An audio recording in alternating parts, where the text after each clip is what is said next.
In the shadow of a burning bush, under a sky that seemed to whisper the secrets of the universe, Moses stood paralyzed.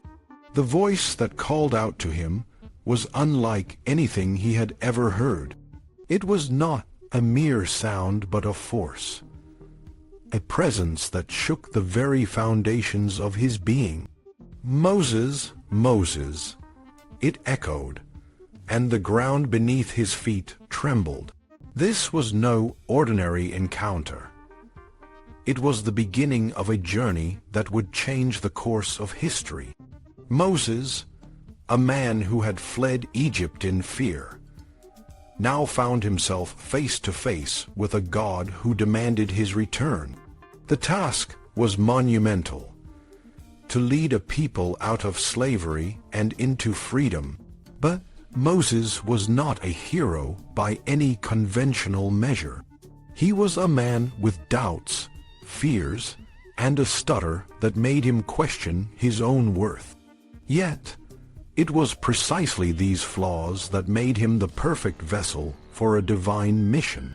The first sign that Moses was given was a simple staff, an everyday object that would become a symbol of divine power. When he cast it on the ground, it transformed into a serpent, a creature both feared and revered in ancient cultures. This was no mere trick. It was a sign that the world was about to change. The second sign was even more profound. His hand, when placed in his cloak, became leprous, and when he withdrew it, it was restored. These signs were not just demonstrations of God's power. They were meant to instill confidence in Moses and the people he would lead. But the most significant sign was yet to come. The water from the Nile, the lifeblood of Egypt, would turn to blood. This was not just a display of miraculous power. It was a direct challenge to the gods of Egypt. The Nile was more than just a river. It was a deity, a source of life and prosperity. By turning its waters to blood, God was declaring that the true source of life was not the river, but the God of the Hebrews. Moses, however, was not convinced. He was a man of words, but his words were heavy and slow. He doubted his ability to speak, to lead, to convince. In his own words, he was heavy-mouthed and heavy-tongued. But God had a plan. He promised to be with Moses, to give him the words he needed. And he provided Aaron, Moses' brother, to be his spokesman. The bond between the brothers was strong, forged through years of separation and reunion. Aaron's joy at seeing Moses again was a testament to their deep connection. The journey back to Egypt was fraught with peril. Moses' return was not just a physical journey. It was a spiritual one. He had to confront the demons of his past, the fear of retribution for the Egyptian he had killed. But God had a message for him. The men who sought his life were dead.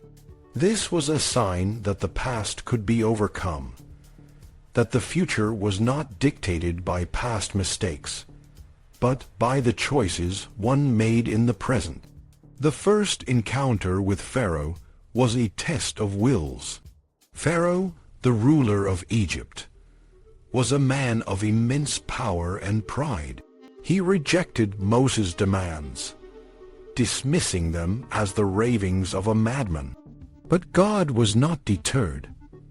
He began to harden Pharaoh's heart, not to rob him of free will, but to allow the full power of his judgment to be revealed.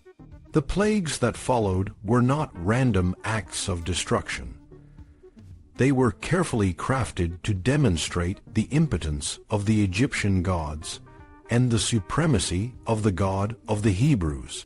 The first plague, the turning of the Nile to blood, was a direct challenge to the Egyptian deity. It was a sign that the life-giving waters of the Nile were under the control of a greater power.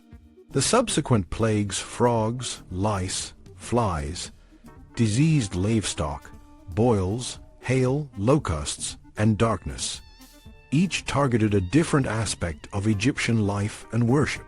The final plague, the death of the firstborn, was the most severe.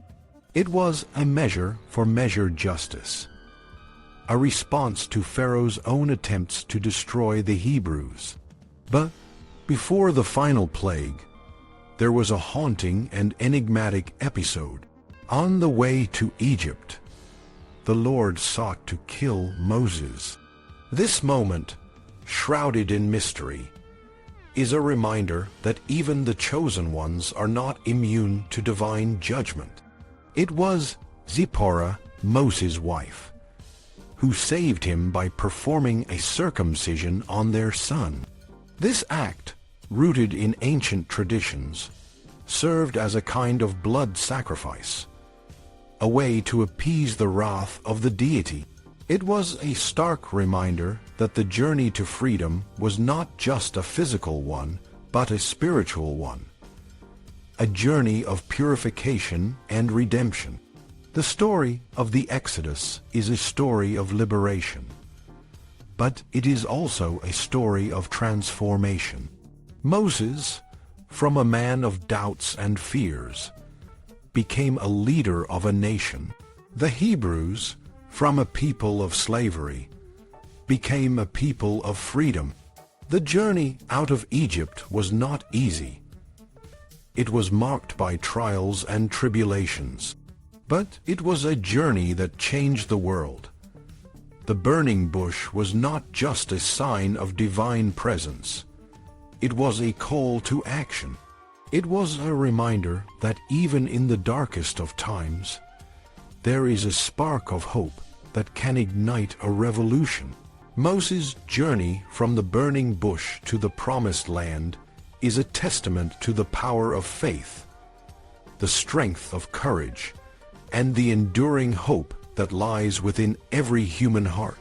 In the end, the story of Moses is not just a story of the past. It is a story that continues to resonate today. It is a story that reminds us that even in the face of impossible odds, with the right guidance and the strength of spirit, we can overcome any challenge. The journey may be long and difficult, but the destination is worth the struggle. And so, as we look back on the story of Moses, we are reminded that the journey to freedom is never truly over. It is a journey that each generation must undertake, a journey that begins with a single step, a single act of faith. The burning bush may have been the sign that started it all, but the journey continues, a journey of hope, of transformation, and of liberation.